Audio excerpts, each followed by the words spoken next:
Well, thank you very much, Larry. It's great to be back in beautiful Davos, Switzerland, and to address so many respected business leaders, so many friends, few enemies,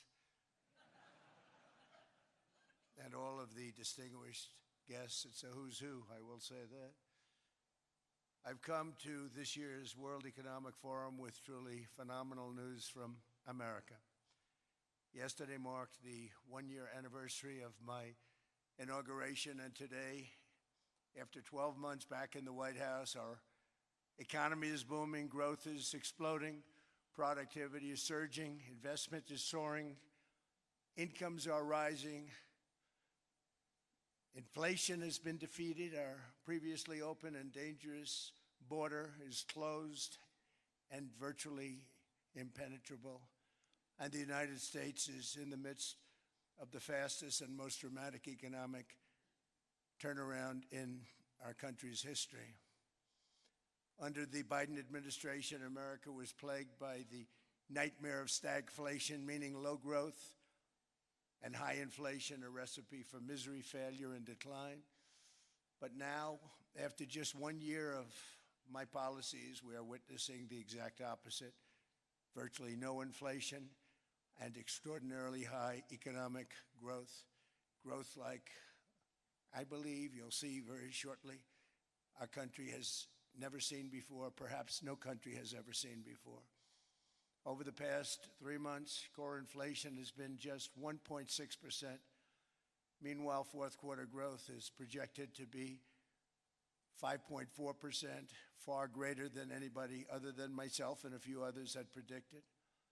Since the election, the stock market has set 52 all-time high records. So that's in 1 year, 52 records, adding $9 trillion in value to retirement accounts, 401 savings. People are doing very well. They're very happy with me. Since my inauguration, we've lifted more than 1.2 million people off of food stamps, and after 4 years, in which Biden secured less than $1 trillion of new investment in our country. Think of that, $1 trillion, substantially less than that. In 4 years, we've secured commitments for a record-breaking $18 trillion, and we think when the final numbers come out, they'll be closer to $20 trillion of investment. That's never been done by any country at any time, not even close. Just over 1 year ago, under the radical left Democrats, we were a dead country. Now we are the hottest country anywhere in the world. In fact, the United States economy is on pace to grow at double the rate that was projected by the IMF just last April. And with my growth and tariff policies, it should be much higher. I really believe we can be much higher than that. And this is all great news, and it's great for all nations. The USA is the economic engine on the planet, and when America booms, the entire world booms. It's been the history. When it goes bad, it goes bad. You all follow us down, and you follow us up, and we're at a point that I don't believe we've ever been. I never thought we could do it this quickly. My biggest surprise is I thought it would take more than a year, maybe like a year and 1 month.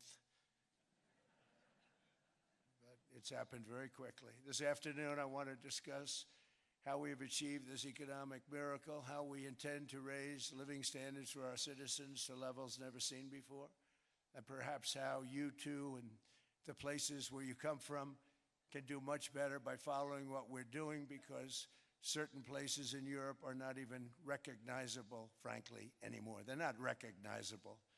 And we can argue about it, but there's no argument. Friends come back from different places. I don't want to insult anybody and say I don't recognize it.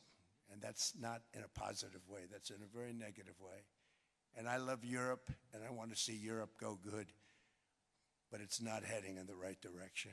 In recent decades, it became conventional wisdom in Washington and European capitals that the only way to grow a modern Western economy was through ever-increasing government spending, unchecked mass migration, and endless foreign imports.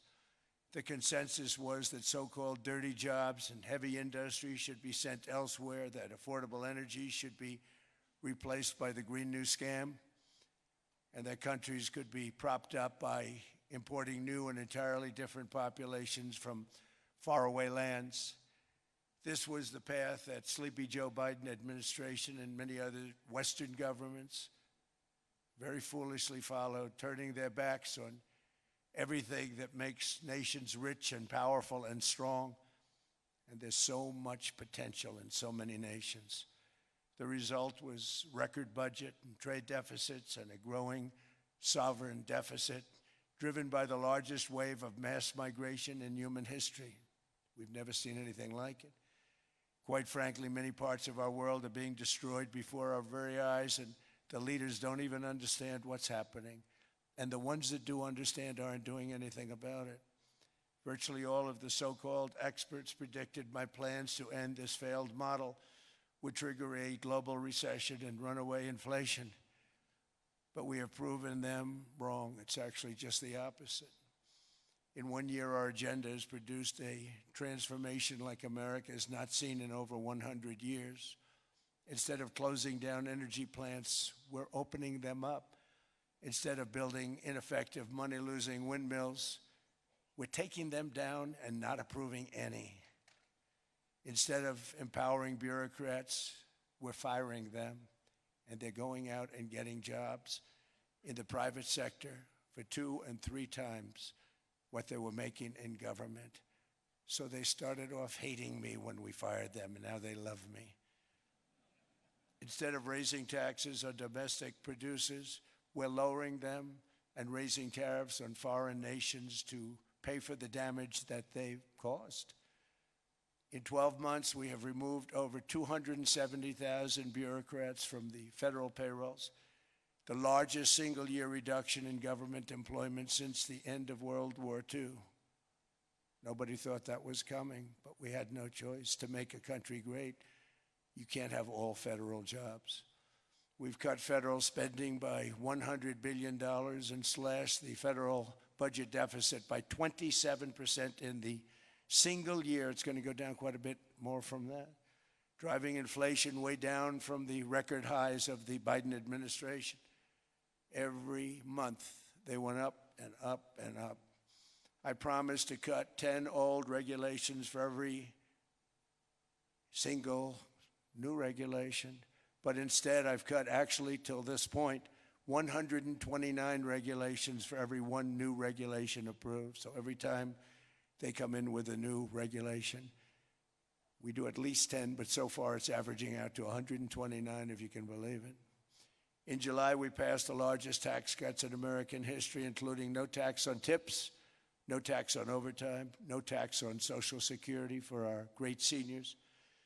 We also provided 100% expensing, that's the one they like, and bonus depreciation for all new equipment and capital investments to help companies expand and shift production to America. They are so in love with that. They build a plant, they're able to deduct it immediately, the whole thing, rather than waiting 38 to 41 years in the old days. This is a miracle taking place. Nobody thought it would ever be done by any country, but it's done by us. It was what made my first term the most successful 4-year term that we've ever had from a financial standpoint. And now we've upped it. This is a 10-year program, not a 1-year program. But you're allowed to deduct everything in 1 year. It used to be 38 to 41 years. With tariffs, we've radically reduced our ballooning trade deficit, which was the largest in world history. We were losing more than $1 trillion every single year, and it was just wasted. It was going to waste.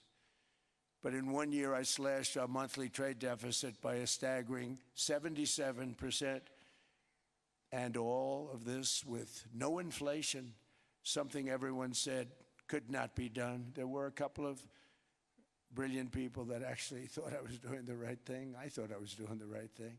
Now they all think I'm doing the right thing because they can't believe the numbers. American exports are now up by more than $150 billion. Domestic steel production is up by 300,000 tons a month, and it's doubling over the next 4 months. It's doubling and tripling, and we have steel plants being built all over the country. Nobody thought they'd see that. Factory construction is up by 41%, and that number is really going to skyrocket right now because that's during a process that they're putting in to get their approvals, and we've given very, very quick, fast approvals. In the process, we've made historic trade deals with partners covering 40% of all U.S. trade. Some of the greatest companies and countries in the world. We have countries as our partner, too. The European nations, Japan, South Korea. They're our partners. They've gone into massive deals with us, especially on oil and gas. And these agreements raise growth and cause stock markets to boom, not only in the U.S., but virtually every country that came to make a deal, because, as you've learned, when the United States goes up, you follow. It's really become a staple. In America, I've stopped the nation-wrecking energy policies that drive up prices while sending jobs and factories to the world's worst polluters. They are indeed polluters. Under sleepy Joe Biden, new domestic oil and gas leases fell by 95%. Think of that. And they wonder, why was gasoline going up so fast? The gasoline actually topped $5 a gallon, and some places $7 a gallon, and more than 100 major power plants were violently shut down by incompetent people that had no idea what the hell they were doing. Under my leadership, U.S. natural gas production is at an all-time high, by far. U.S. oil production is up by 730,000 barrels a day, and last week we picked up 50 million barrels from Venezuela alone. Venezuela has been an amazing place for so many years, but then they went bad with their policies. 20 years ago, it was a great country, and now it's got problems, but we're helping them. And those 50 million barrels, we're going to be splitting up with them, and they'll be making more money than they've made in a long time. Venezuela is going to do fantastically well. We appreciate all of the cooperation we've been giving. We've been giving great cooperation. Once the attack ended, and they said, let's make a deal. More people should do that. But Venezuela is going to make more money in the next 6 months than they've made in the last 20 years. Every major oil company is coming in with us. It's amazing. It's a beautiful thing to see. The leadership of the country has been very good. They've been very, very smart. The price of gasoline is now below $2.50 a gallon in many states, $2.30 a gallon in most states. Then we'll soon be averaging less than $2 a gallon. In many places, it's already down even lower, $1.95 a gallon. Numerous states are at $1.99, numbers that nobody has heard for years. Actually, since my last administration, we got it down to around those numbers. I've signed an order directing and approval of many new nuclear reactors. We're going heavy into nuclear. I was not a big fan because I didn't like the risk, the danger, but they have the progress they've made with nuclear is unbelievable, and the safety progress they've made is incredible. We're very much into the world of nuclear energy, and we can have it now at good prices and very, very safe. And we're leading the world in AI by a lot. We're leading China by a lot. I think President Xi respects what we've done, in part because I've allowed these big companies building these massive buildings to build their own electric capacity. They're building their own power plants, which when added up is more than any country anywhere in the world is doing. I read recently an article in the Wall Street Journal that China's creating so much energy, and they are. You got to hand it to them.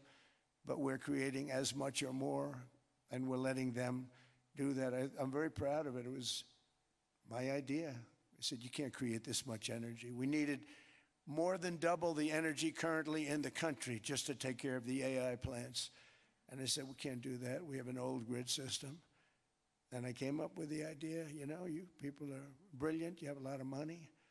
Let's see what you can do. You can build your own electric generating plants. And they looked at me, they didn't believe me. All of the names that are, I think, in the room right now, if you want to know the truth, they didn't believe it. And I said, no, no, you can't. They came back 2 weeks and they didn't have the plant. They said, we thought you were kidding. I said, no, not only am I not kidding, you're going to have your approvals within 2 weeks. I always say nuclear will take 3 weeks.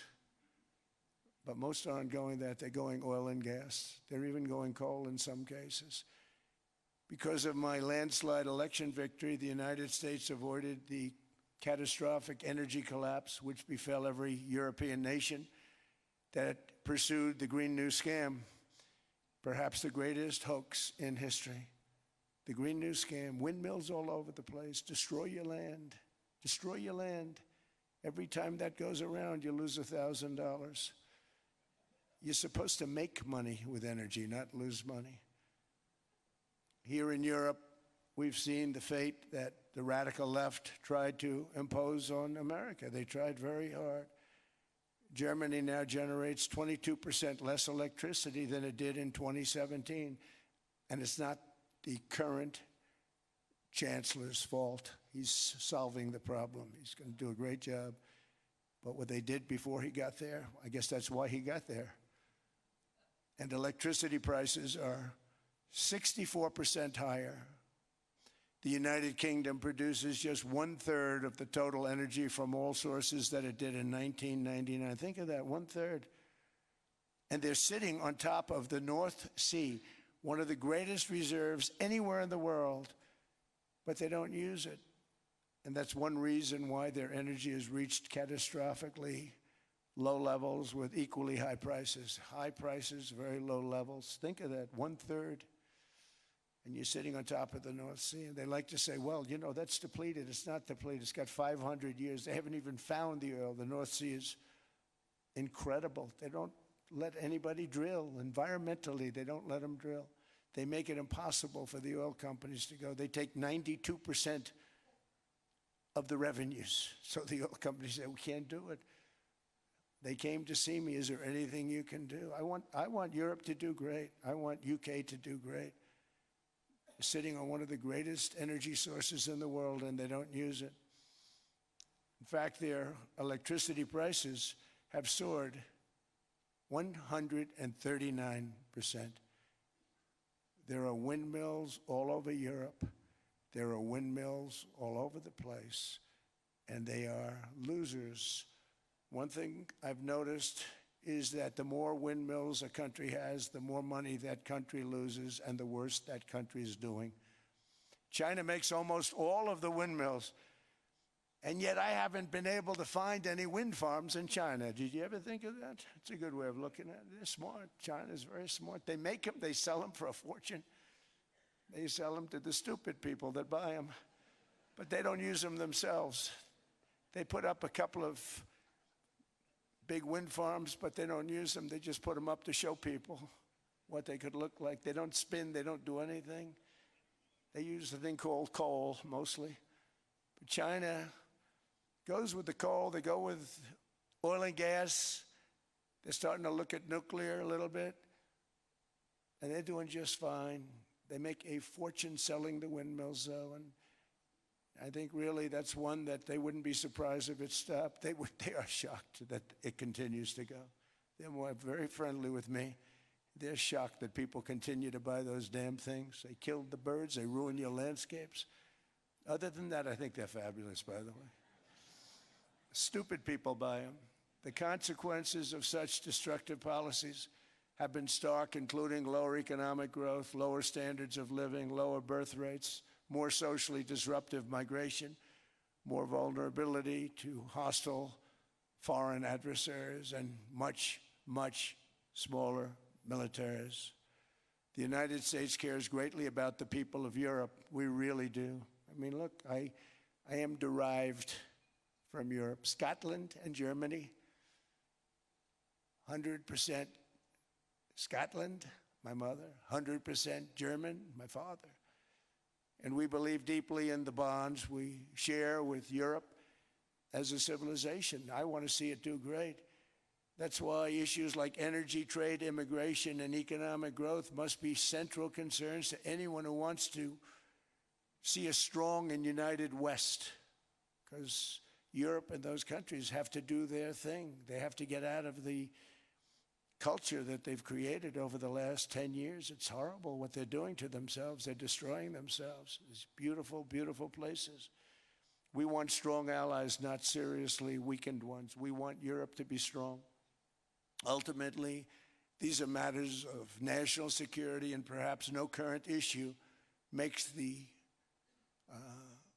situation more clear than what's currently going on with Greenland. Would you like me to say a few words of Greenland? I was going to leave it out of the speech, but I think I would have been reviewed very negatively. I have tremendous respect for both the people of Greenland and the people of Denmark, tremendous respect. But every NATO ally has an obligation to be able to defend their own territory. And the fact is, no nation or group of nations is in any position to be able to secure Greenland other than the United States. We're a great power, much greater than people even understand. I think they found that out 2 weeks ago in Venezuela. We saw this in World War II, when Denmark fell to Germany after just 6 hours of fighting and was totally unable to defend either itself or Greenland. So the United States was then compelled, we did it, we felt an obligation to do it, to send our own forces to hold the Greenland territory. And hold it we did, at great cost and expense. They didn't have a chance of getting on it, and they tried. Denmark knows that. We literally set up bases on Greenland for Denmark. We fought for Denmark. We weren't fighting for anyone else. We were fighting to save it for Denmark. Big, beautiful piece of ice. It's hard to call it land. It's a big piece of ice. But we saved Greenland and successfully prevented our enemies from gaining a foothold in our hemisphere. So we did it for ourselves also. And then after the war, which we won it big. Without us, right now you'd all be speaking German and a little Japanese, perhaps. After the war, we gave Greenland back to Denmark. How stupid were we to do that? But we did it. But we gave it back. But how ungrateful are they now? So now our country and the world face much greater risks than it did ever before because of missiles, because of nuclear, because of weapons of warfare that I can't even talk about.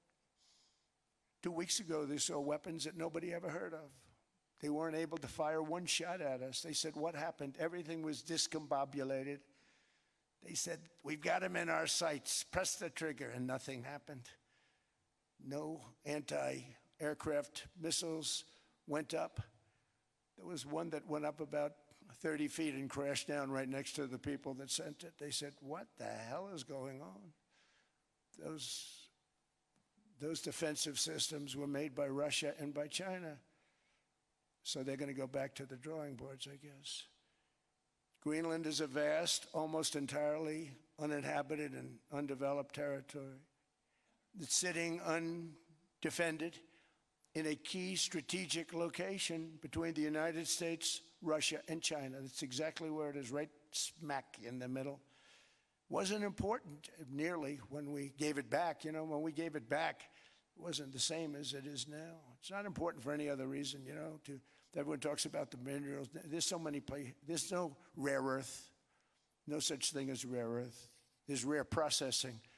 But there's so much rare earth. And to get to this rare earth, you got to go through hundreds of feet of ice.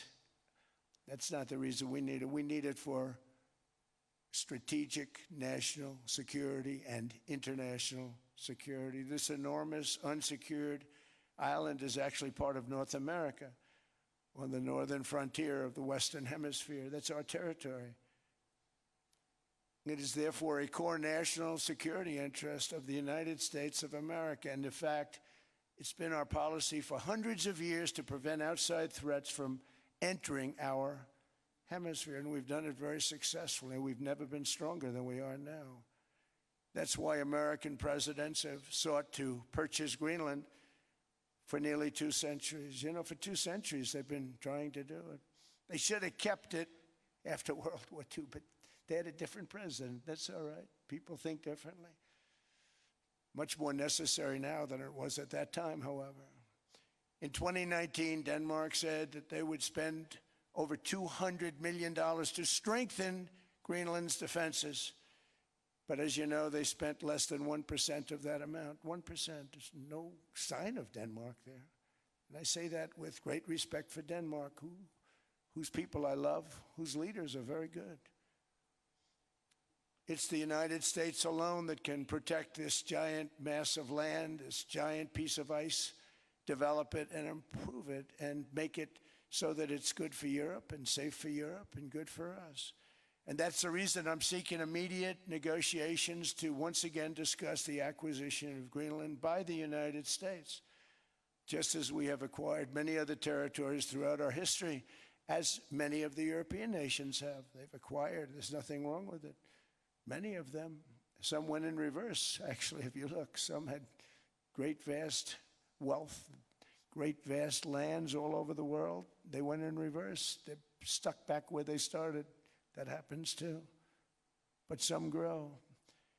But this would not be a threat to NATO. This would greatly enhance the security of the entire alliance, the NATO alliance. The United States is treated very unfairly by NATO. I want to tell you that.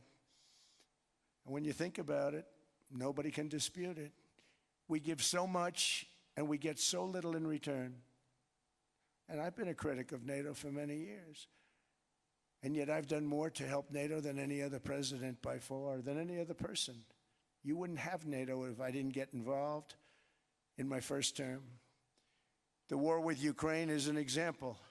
We are thousands of miles away, separated by a giant ocean. It's a war that should have never started, and it wouldn't have started if the 2020 U.S. presidential election weren't rigged. It was a rigged election. Everybody now knows that. They found out. People will soon be prosecuted for what they did.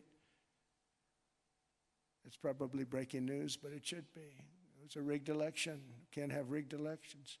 You need strong borders, strong elections, and ideally a good press. I always say it. Strong borders, strong elections, free, fair elections, and a fair media. The media is terrible. It's very crooked. It's very biased, terrible. But someday it'll straighten out because it's losing all credibility. Think of it. When I went in a landslide, a giant landslide, won all 7 swing states, won the popular vote, won everything, and they only get negative press. That means that it has no credibility. And if they're going to get credibility, they're going to have to be fair. So you need a fair press.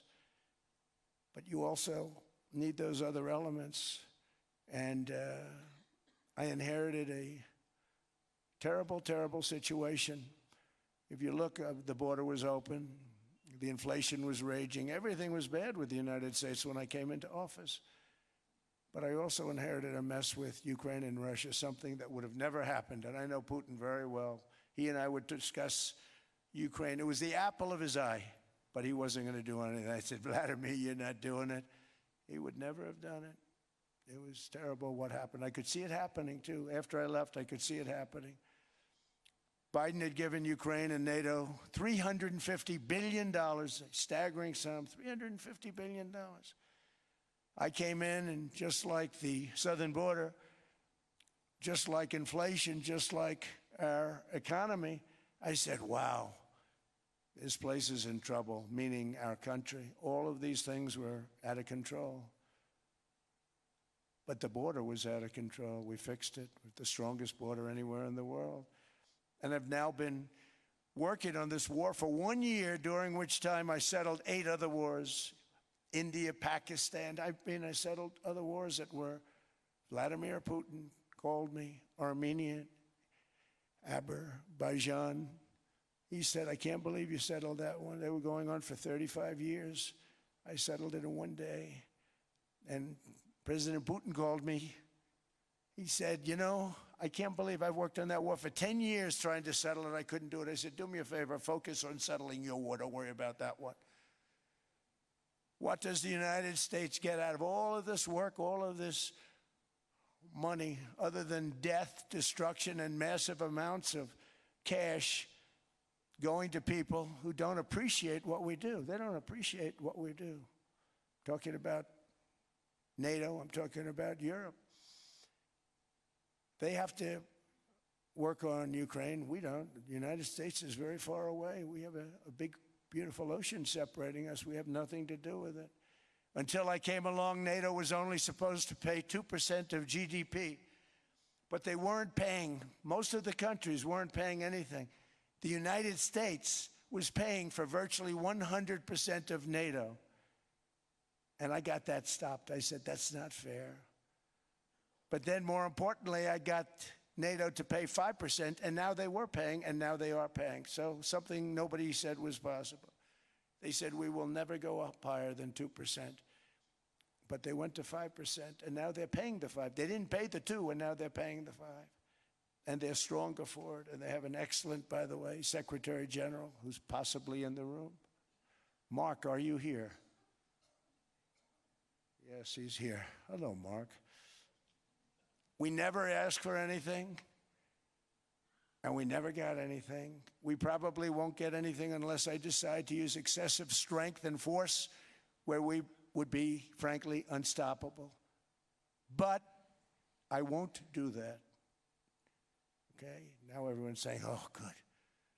That's probably the biggest statement I made, because people thought I would use force. I don't have to use force. I don't want to use force. I won't use force.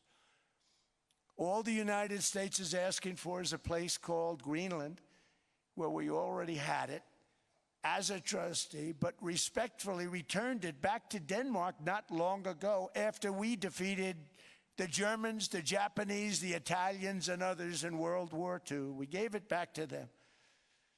We were a powerful force then, but we are a much more powerful force now, after I rebuilt the military in my first term and continue to do so today. We have a budget of $1.5 trillion.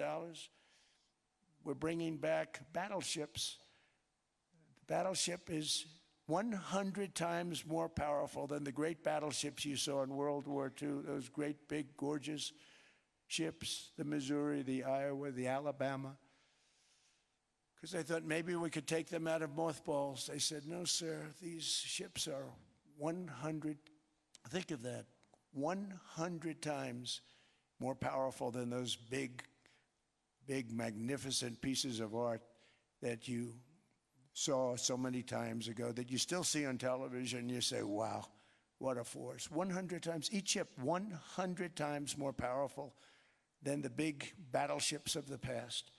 So that was the end of the mothball story.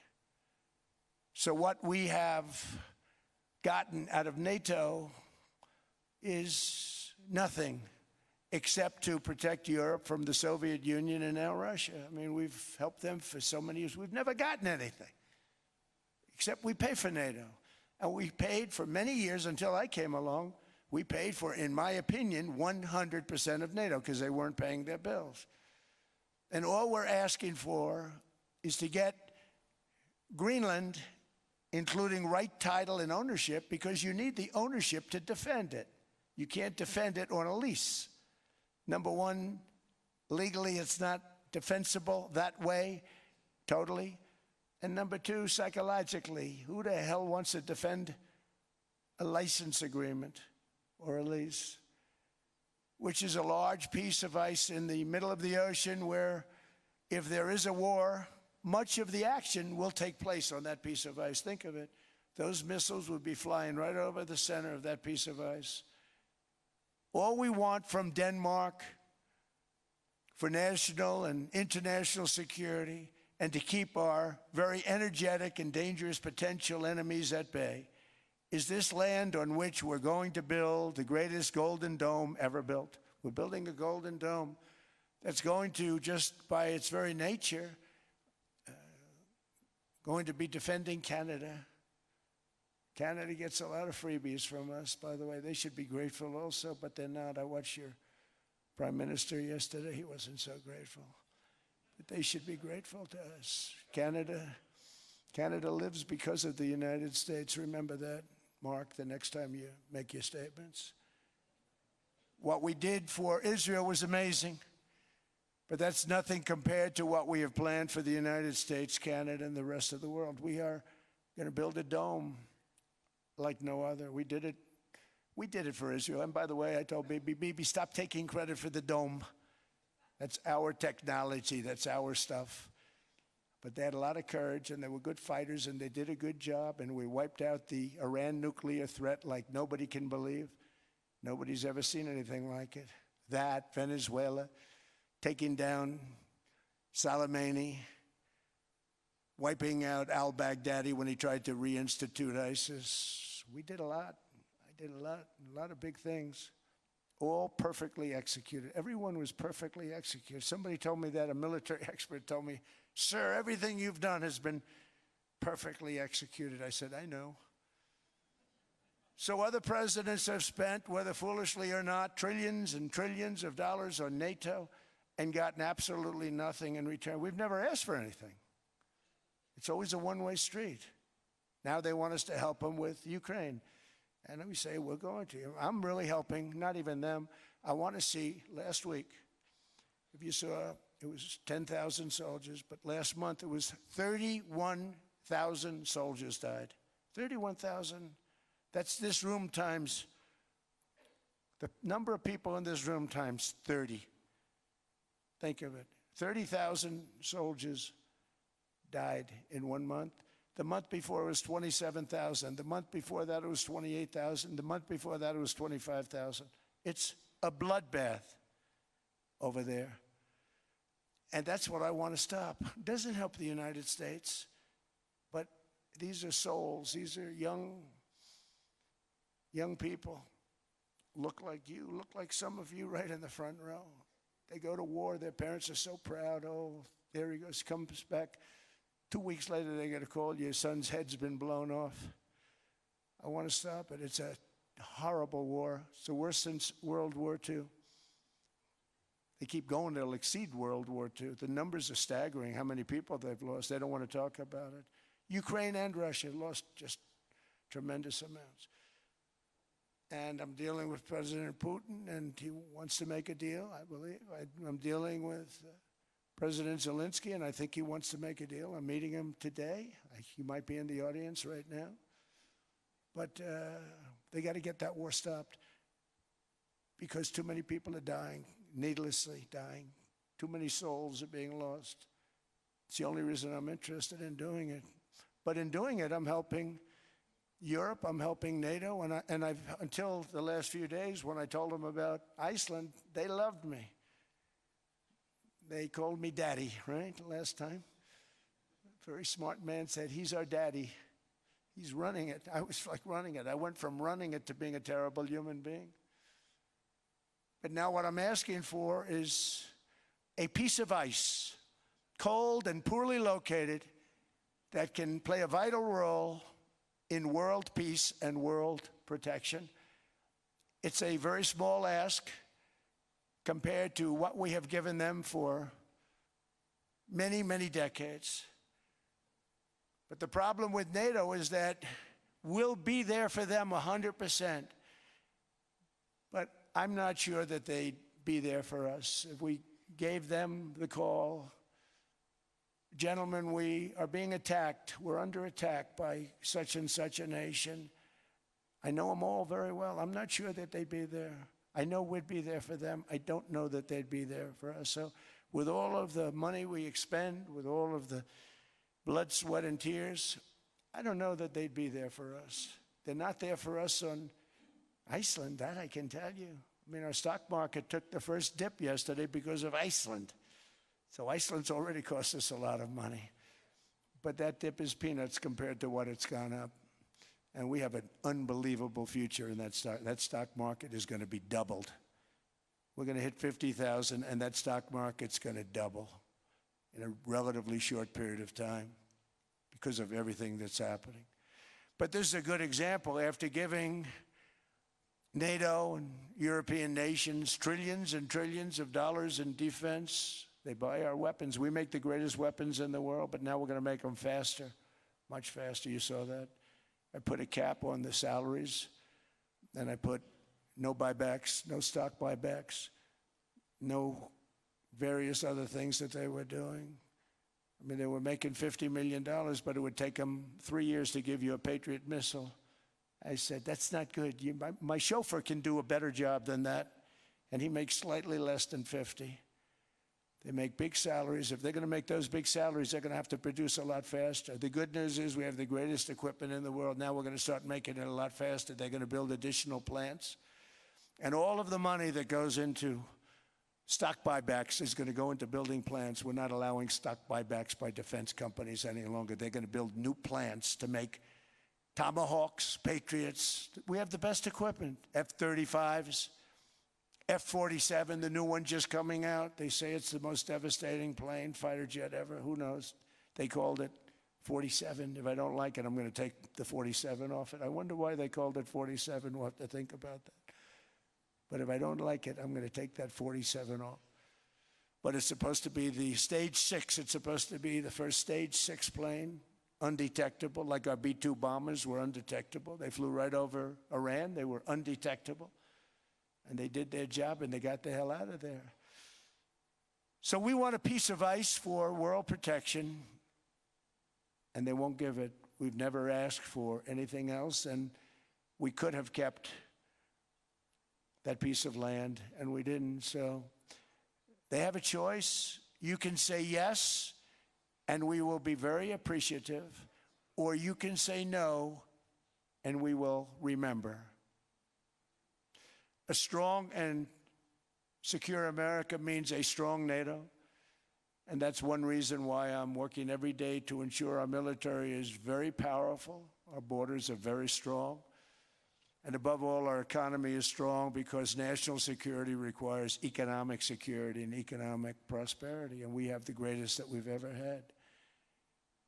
Biden and his allies destroyed our economy and gave us perhaps the worst inflation in American history. They say 48 years, I say forever, but I think 48 years is the equivalent to forever. Whether it's 48 years or ever, it's terrible, costing the typical family $33,000. What they did to this country should never, ever be forgotten. It's early, but he has to be rated as the worst president we've ever had by far. The auto pen did much of the damage. The auto pen, he was the auto pen president, because I don't believe a sane president would have ever signed the kind of things that he signed. But now grocery prices, energy prices, airfares, mortgage rates, rent, and car payments are all coming down, and they're coming down fast. We inherited a mess, but we've done a hell of a job in 12 months. Under my most favored nation policy for drug prices, the cost of prescription drugs is coming down by up to 90%, depending on the way you calculate. You could also say 5, 6, 7, 800%. There are two ways of figuring that. But we have a favored nations policy that every president wanted, no president was able to get. I got it, and other nations approved it. And I had to use tariffs in order to get it because they said, no way. In other words, a pill that costs 10% in London costs $130. Think it costs $10 in London, costs $130 in New York or in Los Angeles. And I'd say, boy, that's bad. Friends of mine would say, you know, we go to London, you can buy the stuff for nothing. We go all over the world, we can buy it for nothing.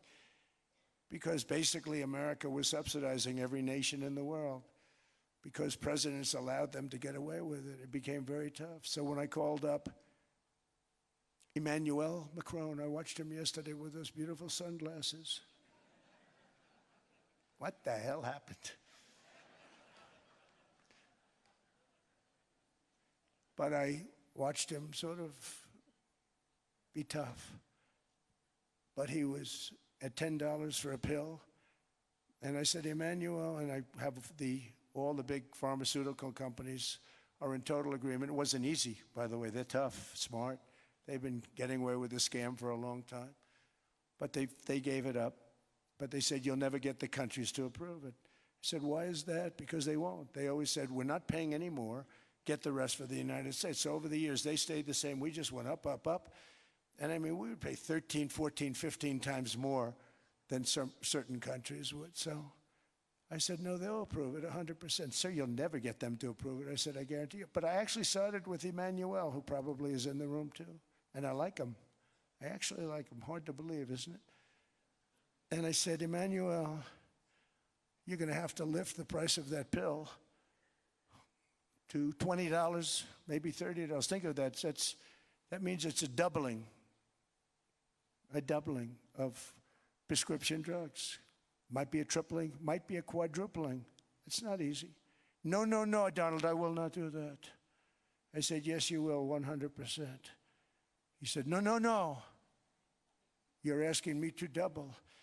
I said, Emmanuel, you've been taking advantage of the United States for 30 years with prescription drugs.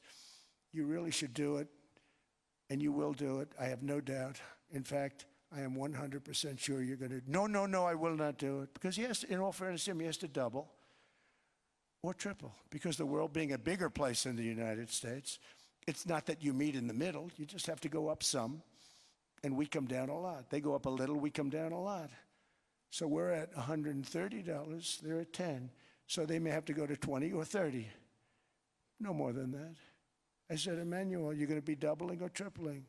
No, no, no. I said, here's the story, Emmanuel. The answer is you're going to do it, you're going to do it fast. And if you don't, I'm putting a 25% tariff on everything that you sell into the United States and a 100% tariff on your wines and champagnes. And that's about 10 times more than what I'm requesting.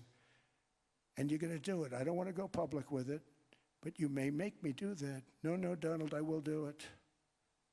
I will do it. It took me, on average, 3 minutes a country, saying the same thing. You will do it. They all said, no, no, no, I will not do it. You're asking me to double the cost of prescription. I said, that's right, because you've been screwing us for 30 years. And they said, we will not do it. I said, that's all right. On Monday morning, we're putting a 25, 30, 50. I gave different numbers for different countries. This is also national security we're talking about. Not fair. We're not going to subsidize the whole world. And every one of those countries have agreed to do it. So one of the biggest things that I've done is the fact that we have now most favored nation. We will pay whatever the lowest price is in the entire world. So our drug prices are going to be coming down by staggering 90%. Again, you could say 1,000%, 2,000%. Depends on the way you want to figure it. But we'll go with the way the fake news likes it better because it sounds, can you imagine a 90% reduction sounds much worse. But drug prices are going to be coming down tremendously in all the nations, and I appreciate them doing it. But they did it, in all fairness, without tariffs, I wouldn't have been able to get it done. After declining $3,000 under Biden, real incomes are up in the United States by $2,000, $3,000, and even $5,000 and more. Home ownership has always been a symbol of health and vigor of American society, but that goal fell out of reach for millions and millions of people in the Biden era because interest rates went up so high. Today, I'm taking action to bring back this bedrock of the American dream. In recent years, Wall Street giants and institutional investment firms, many of you are here, many of you are good friends of mine, many of you are supporters. Sorry to do this to you, I'm so sorry. But you've driven up housing prices by purchasing hundreds of thousands of single-family homes, and it's been a great investment for them. Often as much as 10% of houses on the market. You know, the crazy thing is a person can't get depreciation on a house, but when a corporation buys it, they get depreciation. Okay, that's something we're going to have to think about too. I don't know if too many people think about that. You buy a corporation, they buy 500 houses, they buy hundreds of thousands, they buy 500 houses, they can take depreciation. A person sweats and works and buys one house they can't. But homes are built for people, not for corporations, and America will not become a nation of renters. We're not going to do that. That's why I have signed an executive order banning large institutional investors from buying single-family homes. It's just not fair to the public. They're not able to buy a house. And I'm calling on Congress to pass that ban into permanent law, and I think they will. One of the biggest barriers to saving for a down payment has been surging credit card debt. The profit margin for credit card companies now exceeds 50%, one of the biggest. And they charge Americans interest rates of 28%, 30%, 31%, 32%. Whatever happened to usury?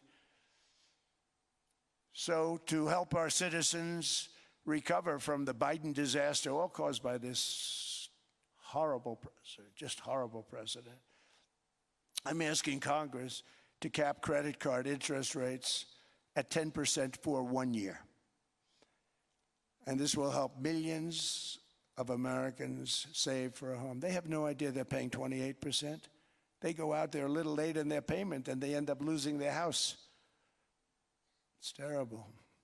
To unleash innovation and savings and financing, I'm also working to ensure America remains the crypto capital of the world. And to that end, last year I signed the landmark Genius Act into law. Now Congress is working very hard on crypto market structure legislation, Bitcoin, all of them, which I hope to sign very soon, unlocking new pathways for Americans to reach financial freedom. And I did it for two reasons. Number one, I thought it was politically good, and it was. I got tremendous political support. But more importantly, China wanted that market too. It's just like they want the AI. And we've got that market, I think, pretty well locked up. If I didn't do it, Biden was totally against it until before the election, when they realized that, there were millions of people voting against him over crypto. And all of a sudden, they loved it very much, but it was too late. They blew it. But it is politically popular, but it's much more importantly, we have to make it so that China doesn't get the hold of it. And once they have that hold, we're not going to be able to get it back. So I'm honored to have done it. Finally, I've instructed government-backed institutions to purchase up to $200 billion in mortgage bonds to bring down interest rates. And I'll be announcing a new Fed chairman in the not-too-distant future. I think he'll do a very good job. See, I gave away some of it. I did give that away. So we have something, got something, but somebody that's very respected. They're all respected. They're all great. Everyone that I interviewed is great. Everyone could do, I think, a fantastic job. Problem is they change once they get the job. They do. They're saying everything I want to hear, and then they get the job. They're locked in for 6 years. They get the job, and all of a sudden, let's raise rates a little bit. I call them, sir, we'd rather not talk about this. It's amazing how people change once they have the job, but it's too bad. Sort of disloyalty, but they got to do what they think is right. We have a terrible chairman right now. Jerome, too late Powell. He's always too late. And he's very late with interest rates, except before the election, he was just fine for the other side. So we're going to have somebody that's great, and we hope he does the right job. Last week, the average 30-year mortgage rate dropped below 6% for the first time in many years. Another major factor in driving up housing costs was the mass invasion of our borders. And I have to say one thing about housing, because nobody ever says this. I am very protective of people that already own a house, of which we have millions and millions and millions. And because we have had such a good run, the house values have gone up tremendously. And these people have become wealthy. They weren't wealthy. They become wealthy because of their house. And every time you make it more and more and more affordable for somebody to buy a house cheaply, you're actually hurting the value of those houses, obviously, because the one thing works in tandem with the other. And I don't want to do anything that's going to hurt the value of people that own a house, who for the first time in their lives are walking around the streets of whatever city they're in, very proud that their house is worth $500,000, $600,000, $700,000. Now, if I want to really crush the housing market, I could do that so fast and people could buy houses, but you would destroy a lot of people that already have houses. In some cases, they've mortgaged their house, and the mortgage would be very low, and all of a sudden the mortgage without any changes becomes very high, and they end up losing the house. I'm not going to hurt, and I speak with Scott, who's doing a fantastic job, and Howard, who's doing a fantastic job, and all of my people. And I always say, look, you know, I can crush the hell out of the market. We can drop interest rates to a level, and that's one thing we do want to do. That's natural. That's good for everybody. You know, the dropping of the interest rates, we should be paying a much lower interest rate than we are. We should be paying the lowest interest rate of any country in the world, because without the United States, you don't have a country. I mean, I had a case with Switzerland. We happened to be in Switzerland. Maybe I'll give you a quick story. But they were paying nothing. They make beautiful watches, great watches, Rolex, all of them. They were paying nothing to the United States when they sent their product in. And we had a $41 billion deficit. $41 billion with this beautiful place. Flew over it, isn't it nice? So I said, let's put a 30% tariff on them so that we get back some of it, not all of it at all. We'd still have a deficit, big deficit. We had 41 million. That's a big deficit. And I said, let's put a tariff on. Different tariffs, different places. You're all party to them. In some cases, victims to them. But in the end, it's a fair thing. And most of you realize that. But we put a 30% tariff on Switzerland, and all hell broke loose. They were calling, I mean, like you wouldn't believe. And I know so many people from Switzerland, incredible place, incredible, brilliant place. But I then realized that they're only good because of us. And there's so many other examples. I mean, us and probably other places, but a majority of the money they make is because of us, because we never charged them anything. So they come in, they sell their watches, no tariffs, no nothing. They walk away, they make $41 billion on just us. So I said, no, we can't do that. So I'm going to bring it up. I still would have a deficit pretty substantial, but I brought it up to 30%. And I guess Prime Minister, I don't think President, I think Prime Minister called a woman, and she was very repetitive. She said, no, no, no, you cannot do that, 30%. You cannot do that. We are a small, small country. I said, yeah, but you have a big, big deficit. You may be small, but you have a bigger deficit than big countries. He said, no, no, no, please, you cannot do it. Kept saying the same thing over and over. We are a small country. I said, but you're a big country in terms of, and she just rubbed me the wrong way, I'll be honest with you. And I said, all right, thank you, ma'am, appreciate it. Do not do this. Thank you very much, ma'am. And I made it 39%. And then all hell really broke out. And I was paid visits by everybody. Rolex came to see me. They all came to see me. But I realized, and I reduced it, because I don't want to hurt people. I don't want to hurt them. And we brought it down to a, lower level. Doesn't mean it's not going up. But we brought it down to a lower level. But they pay now, tariff. But I realized that we have many places like that where they're making a fortune because of the United States. Without the United States, they wouldn't be making anything. Think of it. Switzerland made $41 billion on us. And as she said, it's a small place. And I realized with that, I don't know, because she was so aggressive. And I realized in that conversation that the United States is keeping the whole world afloat. Many places, I could give you 6, 7 places just in the people in this little area. I know every one of them. They're looking down. They don't want to see me, and they don't want to stare me in the eyes. But they're taking advantage of, everybody took advantage of the United States. But I've been very fair, and I gave them a tariff, and it was fine. But I realized that without us, it's not Switzerland anymore. Without us, it's not any of the countries that are represented here. And we want to work with the countries. We want to work with them. We're not looking to destroy them. I could have said 39, 40%. I could have said I want a 70% tariff, then we make money with Switzerland.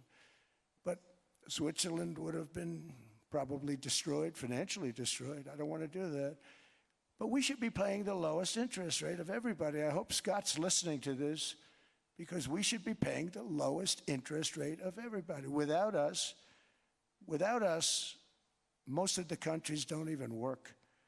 And then you have the protection factor. Without our military, which is the greatest in the world by far, without our military, you have threats that you wouldn't believe.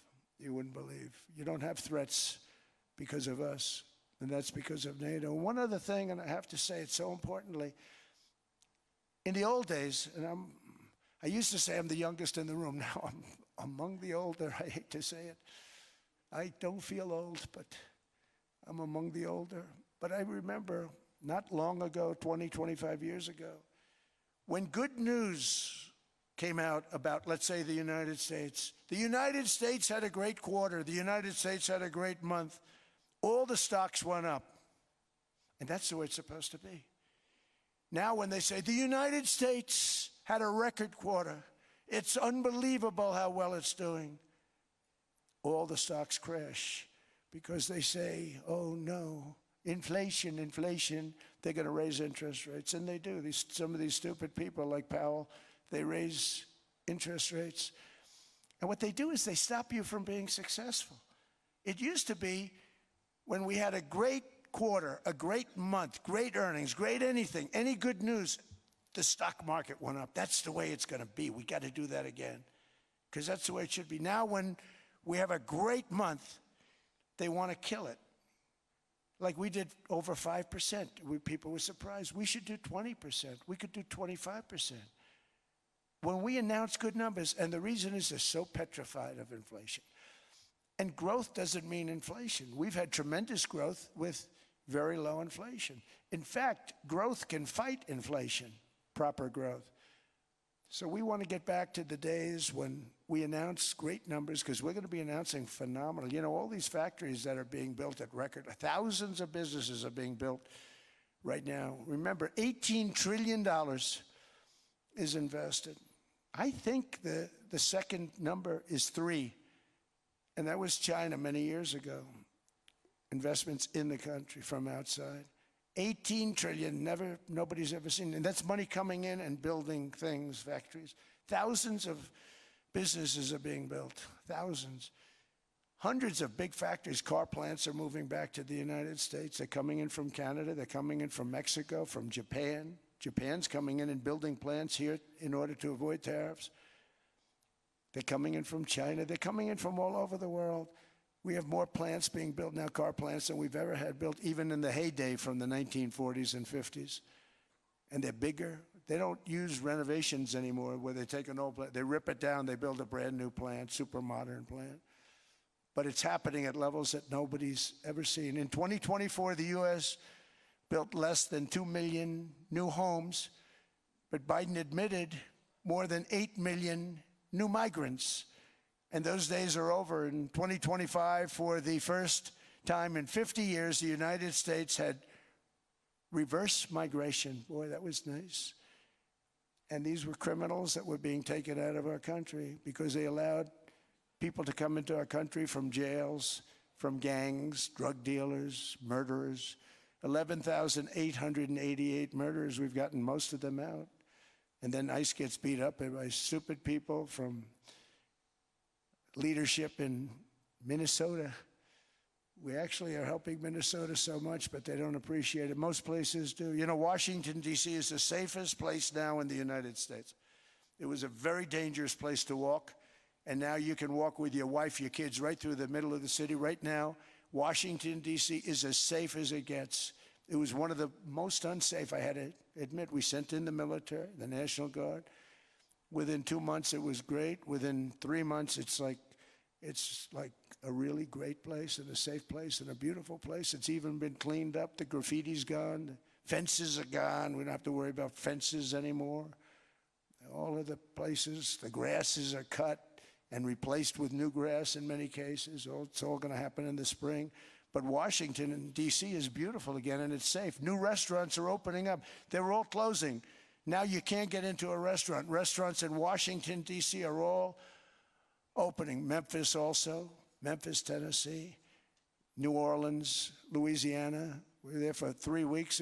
We've cut the crime down by 64%. Within another month, we'll have virtually no crime there. We can do that all over. We're going to help the people in California. We want to have no crime. I know Gavin was here. I used to get along so great with Gavin when I was president. Gavin's a good guy. And we're going to, if he needed it, I would do it in a heartbeat. I'd love to see. We did help them a lot in Los Angeles, a lot with the early in my term when they had some problems.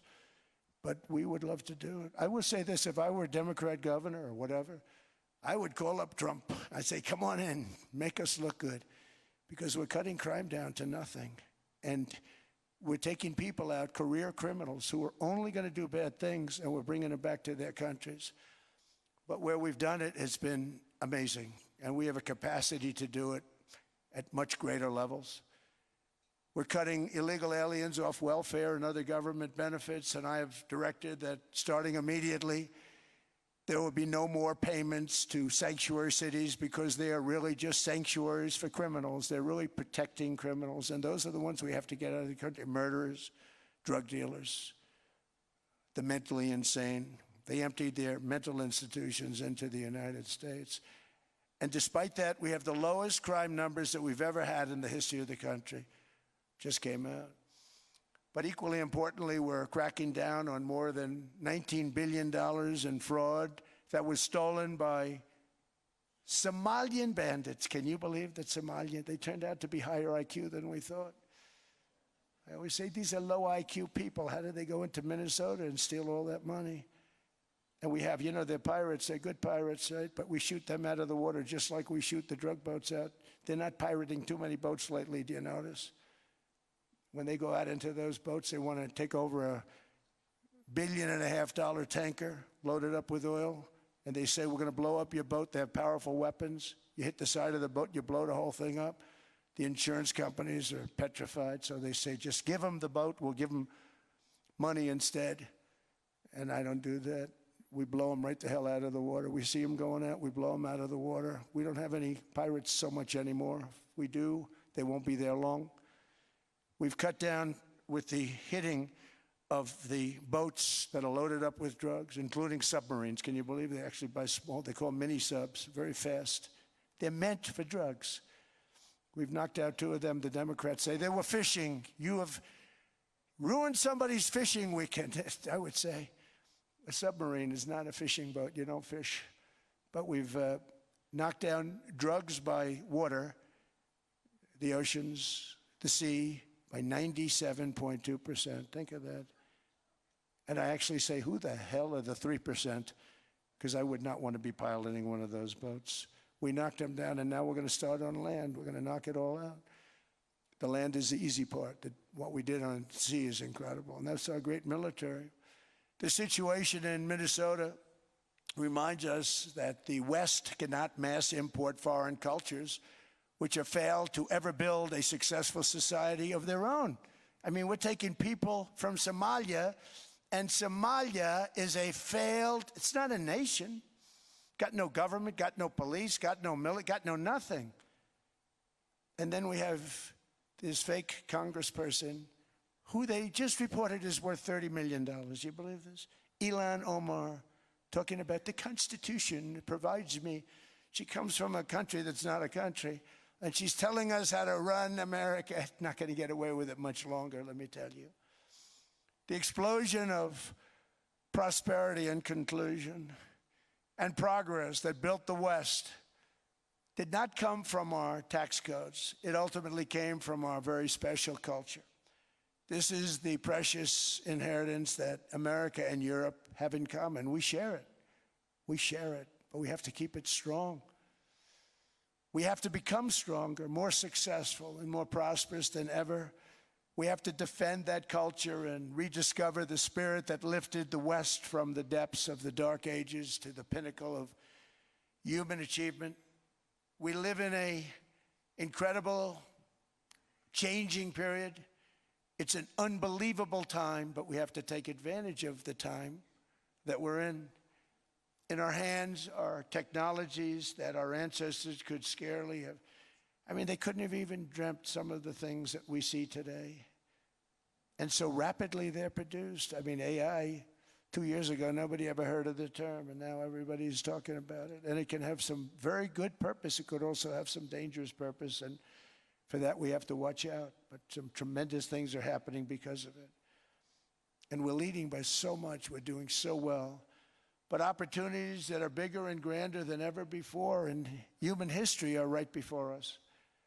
It is the pioneers in this room. Many of you in this room are true pioneers. You're truly brilliant people. Just your ability to get a ticket is brilliant because you have about 50 people for every seat. I don't know what, that's Larry.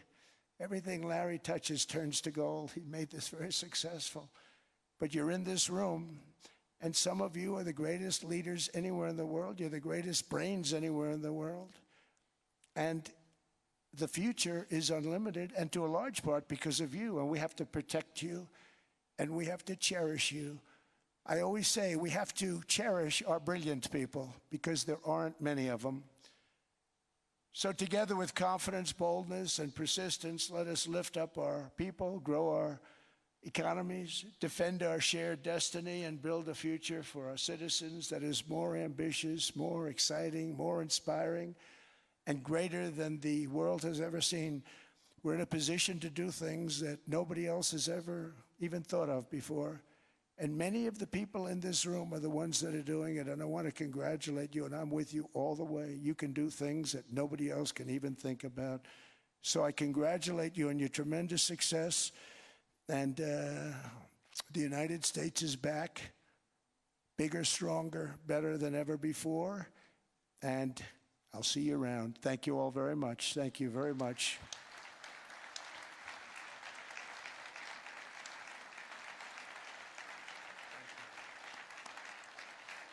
Thank you.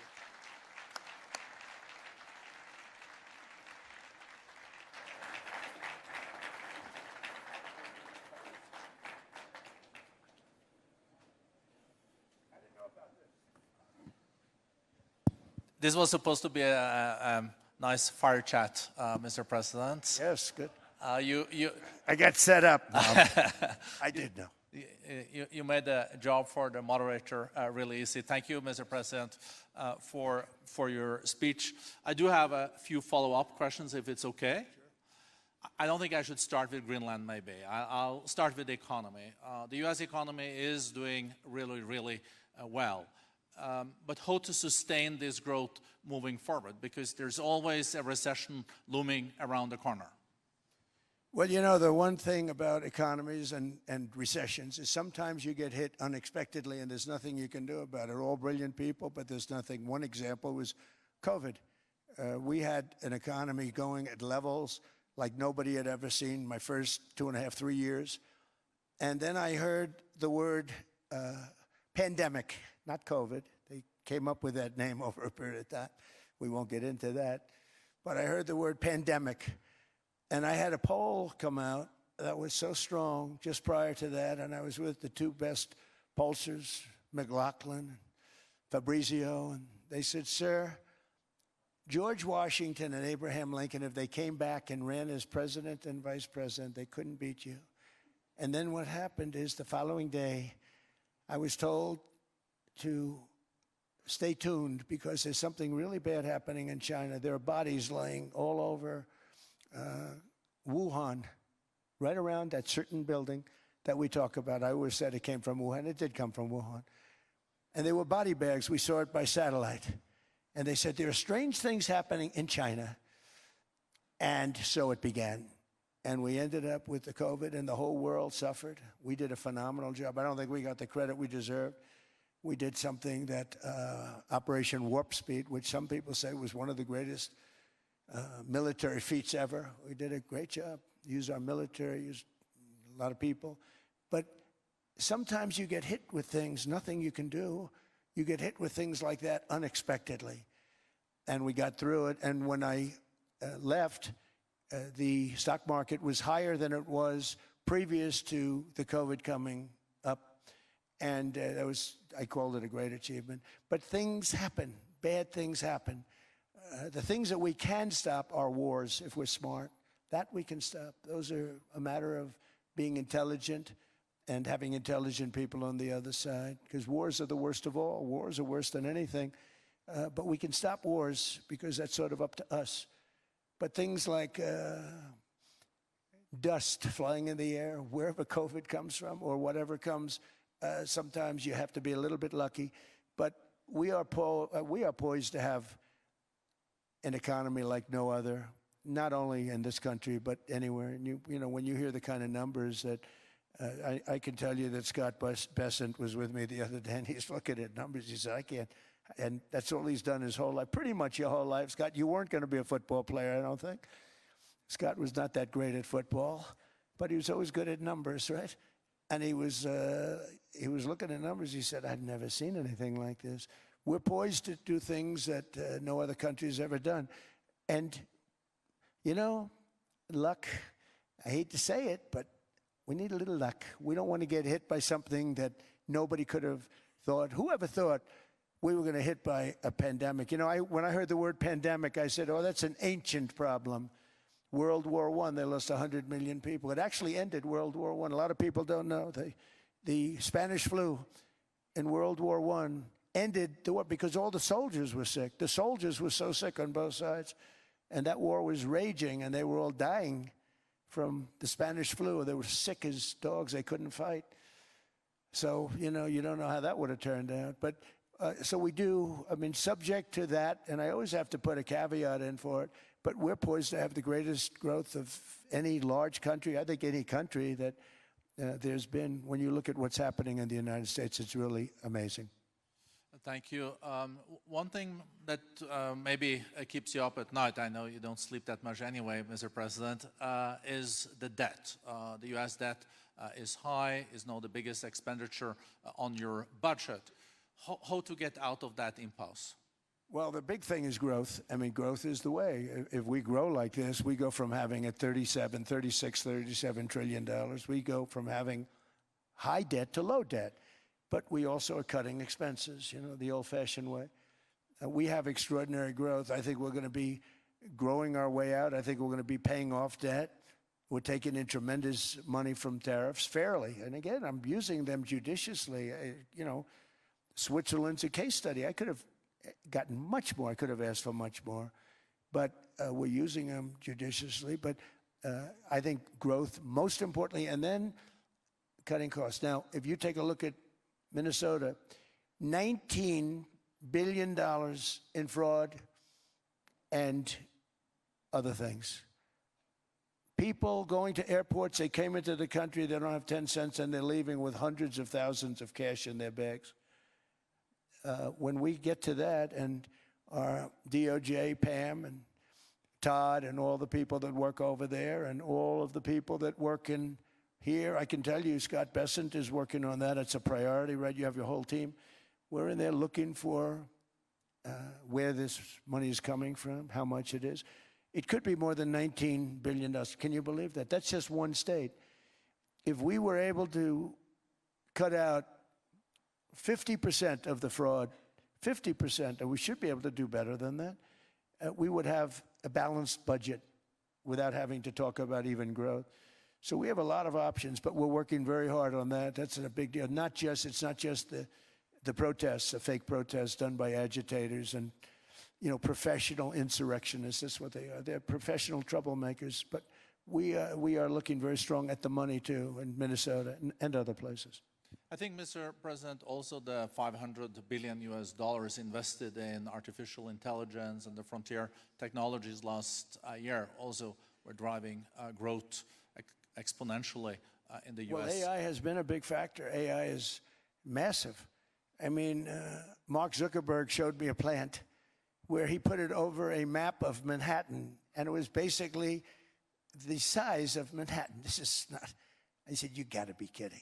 It's a plant that was miles long, miles wide, very high. I don't think it was as high like the Empire State Building, but it was high. And it literally covered most of the island of Manhattan. That's called a big plant. And, you know, when I heard they're going to spend $50 billion building it, I said, what, you know, if you spend $50 million, you can build a nice little shopping center. If you spend $500 million, you can build a good shopping center. But how do you spend $50 billion? When I looked at this thing, I said, you think you'll be able to do it for that? It's amazing when, you know, some of the plants that I see, and I see them all. And again, so big is we're letting them build their own electric generation. This way we have no problem. And otherwise they'd be complaining. There'd be nobody able to be, you know, we have an old grid system. And not only that, they're going to sell at a very cheap price the excess electricity that they create back into our grid. So that'll solve some problems for certain states that don't have enough electricity. We also know that on the AI, there is fierce competition between the US as the largest economy in the world, 27% of the global GDP and 5% of the global population, not doing that badly, and China. And we know that that competition is very tough on AI. I know you're heading to a state visit to China in April. How do you see the US-China relationship moving forward? Are you able to combine this tough competition with also collaboration? So I've always had a very good relationship with President Xi and with President Putin. Talk about, you know, the larger powers. But I've always had a very good relationship with President Xi of China. He's an incredible man. What he's done is amazing. He's highly respected by everybody. And I do now. I mean, now I have good. It was very severely interrupted by COVID. I used to call it the China virus, but he said, do you think you could use a different name? And I decided to do that because why should we have a problem over that? But I would do that, and they would. You're a true diplomat, huh? I became a diplomat for the first time. Well, you know who taught me that? Marco Rubio. Marco Rubio. He said, let me teach you about diplomacy. Hey, any guy that gets approved by 100% of the votes, think of it, he got liberal Democrats and radical right Republicans to approve him. He's the only one. The next one was like lost 45 votes, right? But he got all 100 votes voting for him. And at first I wasn't happy about it. I said, wait a minute, I don't like that. And now it turns out that the Democrats probably wish they didn't do that. And Marco has been fantastic. Marco, stand up, please. You have done a great job as Secretary of State.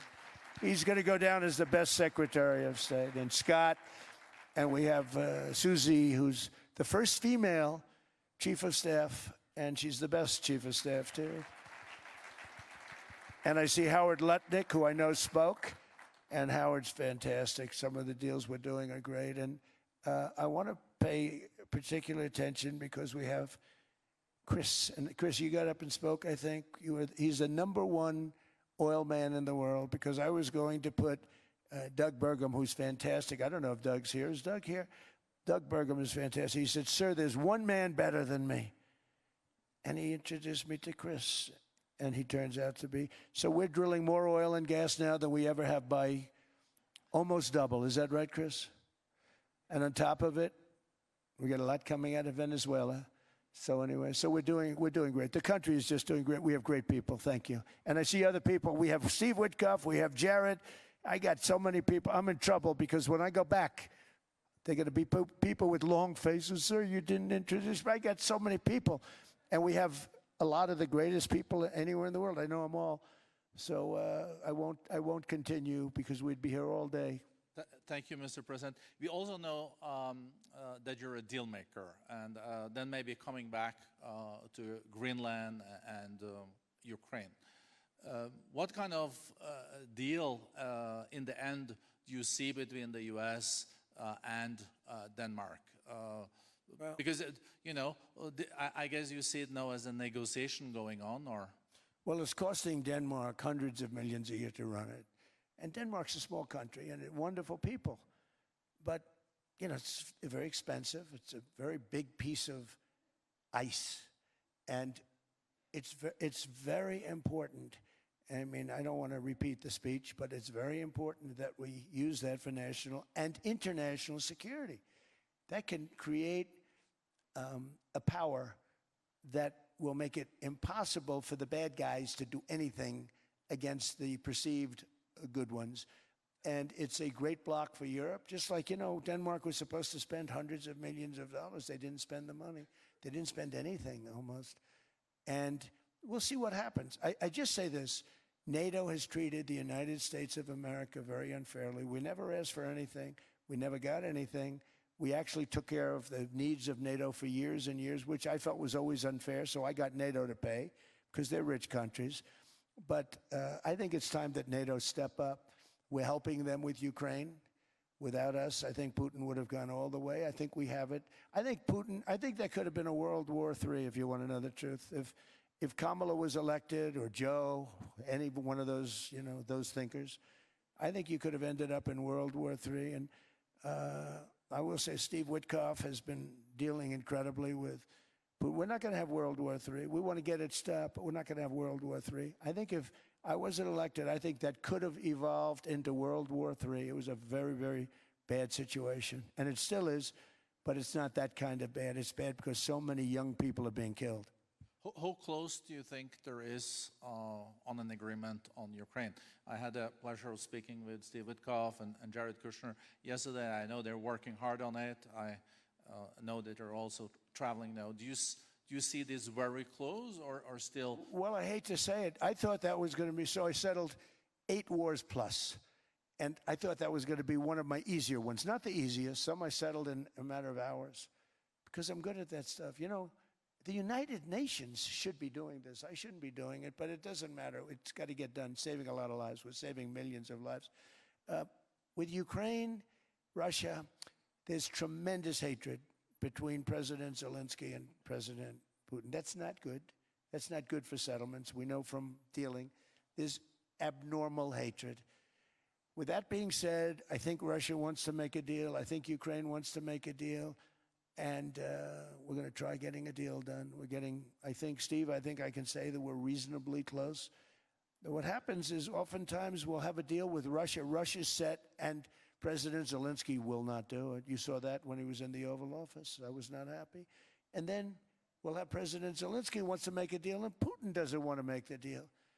It's a very difficult balance, and it's big time, and it is, you know, to use a word, it's a bloodbath. It's horrible what's happening. It's a drone war. The drones are killing, you know, thousands of people a week, thousands. We have to get it stopped. So I believe they're at a point now, I'm going to meet with President Zelensky later today. I believe they're at a point now where they can come together and get a deal done. And if they don't, they're stupid. That goes for both of them. And I know they're not stupid. But if they don't get this done, they are stupid. So I don't want to insult anyone, but you got to get this deal done. Too many people are dying. It's not worth it. President Sisi is sitting on the first row here. He spoke earlier today and also complimented you on the Gaza deal. I think there will be a signing tomorrow. Of course, there are different views on this, but how important do you think this signing is on the Board of Peace? And do you think this is going to sustain? Do you think we now will see Gaza reconstructed and billions of US dollars invested? I do. I mean, I think we have peace in the Middle East. There are some little situations like Hamas, and Hamas has agreed to give up their weapons. Now, you know, they were born with a weapon in their hand, so it's not easy to do. When they were born with a rifle in their hand. It's not an easy thing for them, but that's what they agreed to. They've got to do it.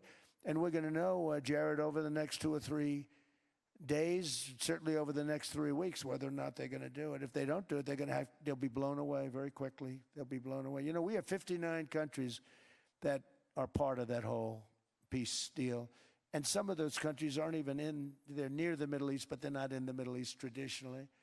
And they want to come in and take out Hamas. They want to come in. They want to do whatever they can. There's a problem with Hezbollah in Lebanon, and we'll see what happens there, but that's a problem. But there are these little flames, but there's peace in the Middle East. Now, had we not gone in and knocked out with those big, beautiful, we just ordered 25 brand new ones, the latest and the greatest, the B-2 bomber.